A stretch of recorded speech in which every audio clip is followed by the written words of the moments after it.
പൂരനഗരിയെ കീഴടക്കി പുലിക്കൂട്ടങ്ങൾ. 500ഓളം പുലികളാണ് മടവിട്ട് തെരുവിലിറങ്ങിയത്. പുലിമീനടക്കം വ്യത്യസ്തമായ പ്ലോട്ടുകളുമായാണ് ഇത്തവണ പുലി സംഘങ്ങൾ എത്തിയത്. അരമണി കെട്ടിയ പുലികളുടെ താളത്തിനൊപ്പം ജനസഹസ്രങ്ങളും ചുവടുവെച്ചു. ലെവിൻ കെ വിജയൻ തയ്യാറാക്കിയ റിപ്പോർട്ടിലേക്ക്.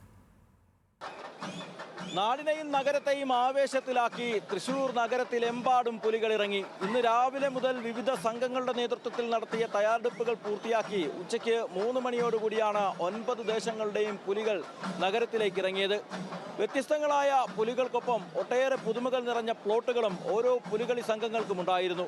35 മുതൽ 51 വരെ പുലികളെ ഓരോ സംഘങ്ങളും വഴിയിലുടനീളം അണിനിരത്തി. കുട്ടിപ്പുലികളും പെൺപുലികളും ഒപ്പം കരിമ്പുലികളും മറ്റു പുലികളുമെല്ലാം നഗരത്തിന്റെ നാനാഭാഗങ്ങളിൽ നിന്നും എത്തിയവരുടെ ഹൃദയം കവർന്നു. വൈകിട്ട് 4:30യോടുകൂടി തൃശൂർ തേക്കിൻകാട് മൈതാനിയിൽ വെച്ച് പുലികളിയുടെ ഔദ്യോഗിക ഉദ്ഘാടനം ഫ്ളാഗ് നിർവഹിച്ച് മന്ത്രി കെ രാജൻ അടക്കമുള്ളവർ നിർവഹിച്ചു.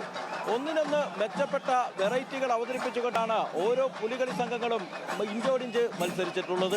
കാഴ്ചാ വസന്തം തീർത്ത് കുടവേർ കുലുക്കിയും കുംഭകുലുക്കിയും അരമണി കിലുക്കിയും പുലികൾ ഓരോന്നും നഗരത്തിലിറങ്ങിയപ്പോൾ കാഴ്ചക്കാരിൽ ആവേശം വാനോളം ആയിരുന്നു. വിവിധ ദേശങ്ങളിൽ നിന്നും നാനാഭാഗങ്ങളിൽ നിന്നും എത്തിയ മലയാളികൾക്ക് പുറമെ ഇതര സംസ്ഥാനക്കാരും വിദേശികളുമെല്ലാം പുലികളി ആസ്വദിക്കാൻ വടക്കുന്നാഥന്റെ മണ്ണിലേക്ക് എത്തി. മികച്ച പുലികളി സംഘങ്ങൾക്കുള്ള സമ്മാനങ്ങൾക്കൊപ്പം മികച്ച മേളം, മികച്ച പ്ലോട്ട്, മറ്റ് കലാപ്രകടനങ്ങൾ എന്നിങ്ങനെ വേറിട്ട സമ്മാനങ്ങളാണ് ഇത്തവണ ഒരുക്കിയിരിക്കുന്നത്.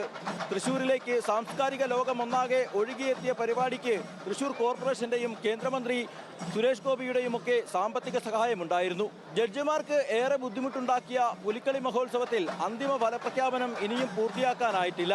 ജഡ്ജിമാരുടെ വിലയിരുത്തലുകൾക്ക് ശേഷം 9 സംഘങ്ങളുടെയും പ്രകടനം വിലയിരുത്തിയാകും രാത്രി ഏറെ വൈകി ഫലപ്രഖ്യാപനം പൂർത്തിയാക്കുക. കർശന നിയന്ത്രണങ്ങളും സുരക്ഷയുമാണ് പുലികളിയോടനുബന്ധിച്ച് നഗരത്തിലെമ്പാടും ഒരുക്കിയത്. പോലീസിന്റെയും ജില്ലാ ഭരണകൂടത്തിന്റെയും കുറ്റമറ്റ ഇടപെടൽ പുലികളിയുടെ മഹാവിജയത്തിന് കാരണമായെന്ന് പറയാം.